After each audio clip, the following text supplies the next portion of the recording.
Hello bachcho, let's read a question. The question is saying that when 16.8 gram of white solid X were heated, 4.4 gram of acid gas A that turned lime water milky was driven off together and 1.8 gram of gas B which condensed to a colorless liquid.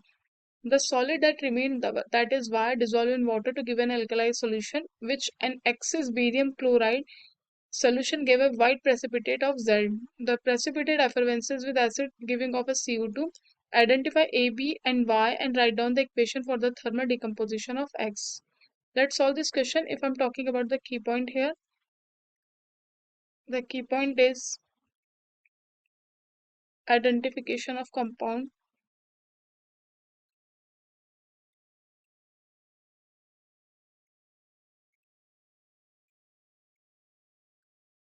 By qualitative analysis.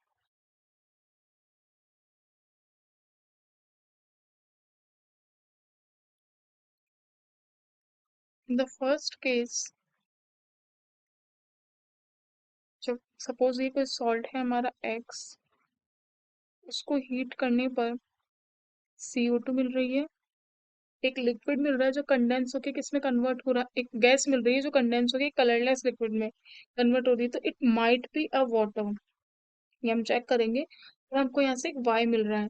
अब ये जो Y है, इस Y के क्या कर रहा है, इसको अगर हम वाटर के साथ में रिएक्शन करा रहे हैं तो ये हमको एक एल्केलाइन सोल्यूशन दे रहा है।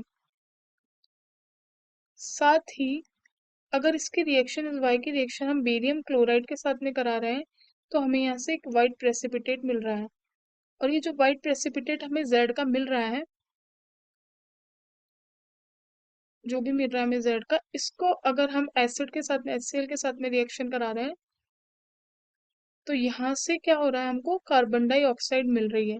तो ये तो कंफर्म है कि जो व्हाइट पीपीटी हमें Z की मिल रही है, इसके अंदर क्या है, CO2 प्रेजेंट है। तो यानी हम कह सकते हैं ये बेरियम कार्बोनेट हो सकता है। तो हम Z को क्या मान रहे हैं कि ये हमारा क्या है, बेरियम कार्बोनेट। अब बेरियम कार्बोनेट है तो यानी जो Y है वहां भी कार्बोनेट प्रेजेंट होगा, मेटल का कोई ना कोई कार्बोनेट प्रेजेंट है। अब मेटल का जो कार्बोनेट प्रेजेंट है तो यहाँ से अल्कलाइन सॉल्यूशन के साथ में रिएक्शन कर रहा है, तो यानी क्या हो रहा है, MOH बना रहा है, तो वो है अल्कलाइन।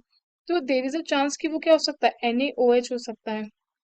ठीक है, अगर ये NaOH होता है तो यहाँ से मेरा सॉल्ट क्या हो जाएगा, सोडियम बाइकार्बोनेट हो जाएगा, क्योंकि सोडियम बाइकार्बोनेट CO2H2, जो मेटल का कार्बोनेट मिल रहा है वो मेरा क्या हो सकता है, Na2CO3 हो सकता है। अब हम इसको किससे चेक करेंगे, हम इसको चेक करेंगे कि जो हमें गिवन है, कितनी कितनी वैल्यूज गिवन है, हमें 16.8 ग्राम गिवन है सॉल्ट। अब हम NaHCO3 की अगर मॉलिक्यूलर वेट की बात करते हैं, दैट इज 84। तो यानी अगर इसको हम 2 से मल्टीप्लाई कर देंगे तो वो 168 आ रहा है। तो इसका मतलब है हम कह सकते हैं कि अगर हमने इसको 2 से मल्टीप्लाई कर दिया तो ये 168 हो रहा है। और जो कार्बन होता है 16.8 कर देंगे हम इसको, क्योंकि हम पॉइंट में ले लेंगे, 1 मोल की जगह 0.1 मोल ले सकते हैं। CO2 का 44 होता है तो 4.4 हो रहा है, वाटर का 18 होता है तो 1.8 हो रहा है। तो यानी यहाँ से भी हमारा क्या हो रहा है, मैच कर रहा है। तो हम कह सकते हैं कि ओवरऑल जो हमारी रिएक्शन हो रही है वो क्या हो रही है, NaHCO3 के हमने 2 मोल लिए, थर्मल डिकम्पोजिशन किया तो Na2CO3 बना प्लस वाटर बना प्लस CO2 बना। ये जो CO2 थी ये फर्दर रिएक्शन करती है कैल्शियम हाइड्रोक्साइड के साथ में, लाइम वाटर के साथ में, और यहाँ से कैल्शियम कार्बोनेट बनाती है विच इज व्हाइट पीपीटी। तो वो क्या कर रही है, उसको मिल्की कर रही है लाइम वाटर को।